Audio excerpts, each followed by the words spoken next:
So really, at time zero, I get money in from selling the 1-year bond, and I use all of that money to purchase the 2-year bond.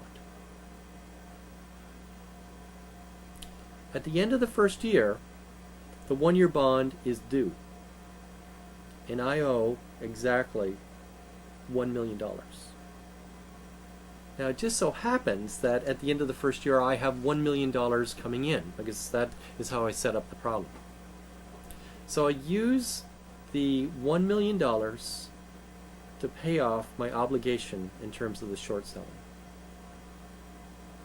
Now just let me aside a minute here, because as I mentioned earlier, short selling is sometimes a difficult concept to understand.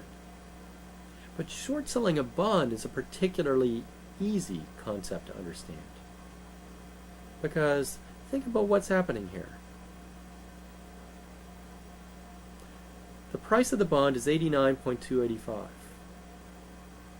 So really what's happening is that I'm getting an inflow from short selling this bond of $892,857.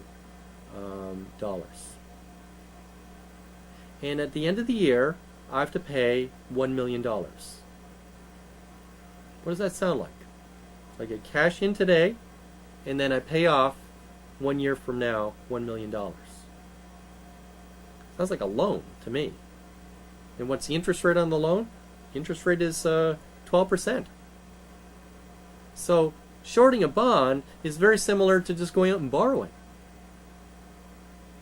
So what am I doing? Let me review this. I borrow, or I short this bond. I collect $892,000 approximately today. I use all of that money and buy as many of the 2-year bonds as possible. And I know that they're trading for $75.61 each. At the end of the year, I owe $1 million. I just so happen to have a cash inflow at the end of that first year that I completely pay off my obligation with. What am I left with? I'm left with the 2-year bond, but it actually doesn't have 2 years to go now. It only has 1 year to go. I've got this 2-year bond, and then I hold it, and I hold it to maturity. Now it turns out that when you do the calculations, and I encourage you to do these calculations, that at the end of the year, the value of the portfolio is going to be $1,180,000. The rate of return that I earn is exactly 18.08%, which just so happens to be the forward interest rate.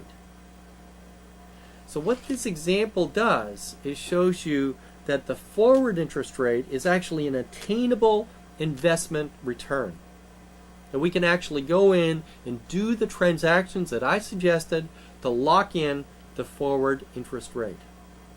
So it is not just a plug number that equates the returns of two different investment strategies. The forward interest rate is a real investment that we could actually obtain by doing certain transactions in the bond market.